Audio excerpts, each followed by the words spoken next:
Darren Barronman uncovers a crime at the end of Poolman, and the movie can leave viewers with a number of questions. The 2023 film is the directorial debut of movie star Chris Pine, who also leads the Poolman cast as Barronman. The movie also stars Jennifer Jason Leigh, DeWanda Wise, Danny DeVito, and Annette Bening. Poolman's poor reviews weren't a promising start, but it's managed to find a home and audience streaming on Hulu. Poolman Darren Barronman takes on detective work for the first time in his life when a woman named June Del Rey informs him that City Councilman Steven Toronkowski has some shady dealings going on behind the scenes. Darren pursues Toronkowski, believing that he's part of a dealing going on with Teddy Hollandaise, a sketchy businessman. It turns out Teddy is actually doing business with a man named William Van Patterson. Darren finds William and June at William's mansion and stops William from killing his wife. What crime Darren uncovers in Poolman's ending? William is stealing water and plans to kill his wife for her almond farm. William's plan in Poolman is centered around stealing water from underground in the area, which notably causes a drought throughout the film. This drought can be seen emptying the pool Darren tends to throughout the movie. The reason why William is stealing water isn't actually revealed in the movie, but in order to do so, June and William attempt to frame Darren for the murder of Councilman Toronkowski. Darren then arrives at William's home and finds him attempting to murder his wife by smothering her with a pillow. The other part of William's plan was to murder his wife so he could inherit her almond farm, which seems to be his main goal in the film. June is William's lover and tries to rope Darren into the mess when she notes him during his fight at the city council at the start of the movie.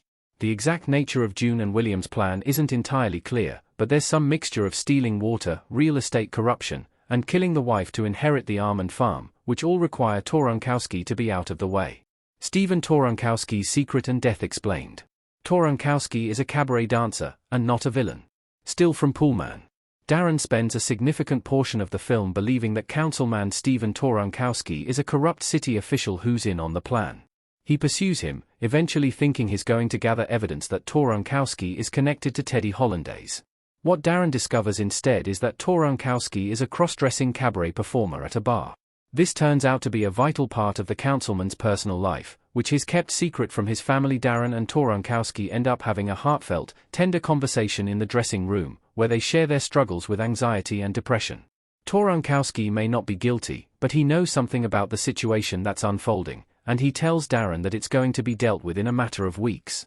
Darren tries to pry the information out of him then and there, but Toronkowski is shot by an assailant who then tosses Darren the gun, framing him for the murder. There don't seem to ever be any consequences for this murder. Who Darren writes daily letters to, and why? Darren writes to Erin Brockovich. Chris Pine as Darren Barronman behind blinds in Poolman.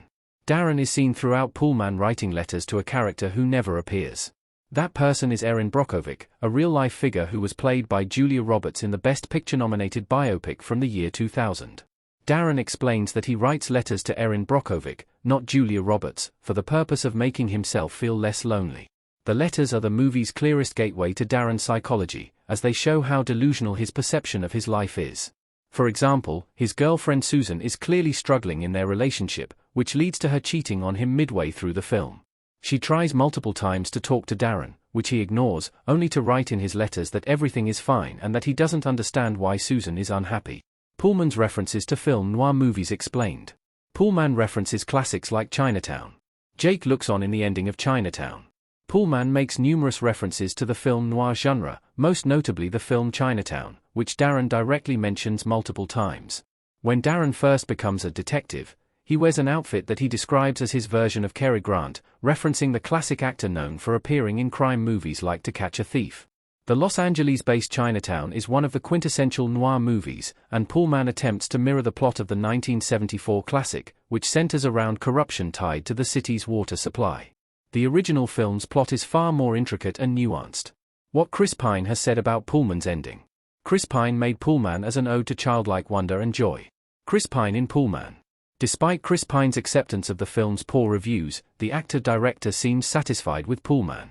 In an interview with NPR, Pine discussed his creative approach to the project, talking about how he wanted Poolman to feel like a loose, free project that wasn't bound by rules and restrictions.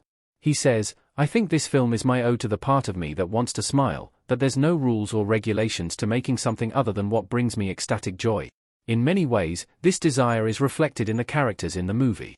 Darren is a man who struggles with restrictions and has a childlike sense of play. Similarly, Torunkowski is moonlighting as a cabaret dancer because that's what provides him with that feeling. Poolman is a movie about recovering that sense of wonder and freedom, but whether it's effective in capturing that feeling will vary from viewer to viewer. The real meaning of Poolman's ending explained. Poolman is a love letter to LA and a story about self-acceptance. Chris Pine in Poolman. Ultimately, Poolman is a hodgepodge of ideas and themes. In a broader sense, it's a love letter to Los Angeles culture. Chris Pine was born in LA and seems to have a deep respect for his hometown, be it Golden Age Hollywood film noir or the fascinating contemporary cuisines. Danny DeVito's character, Jack, is essentially adjacent to the plot, as a man who's trying to break back into the film industry, yet spends most of the movie obsessing over various foods.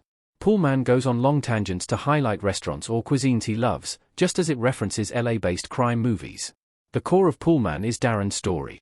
He's a man experiencing mental health issues, including anxiety and depression, that cause him to feel a lack of purpose in his life. Because of this, he resorts to convoluted schemes, and it's also why he eventually gets involved in the case despite his therapist's advice. In doing so, Darren experiences some relief from his various issues.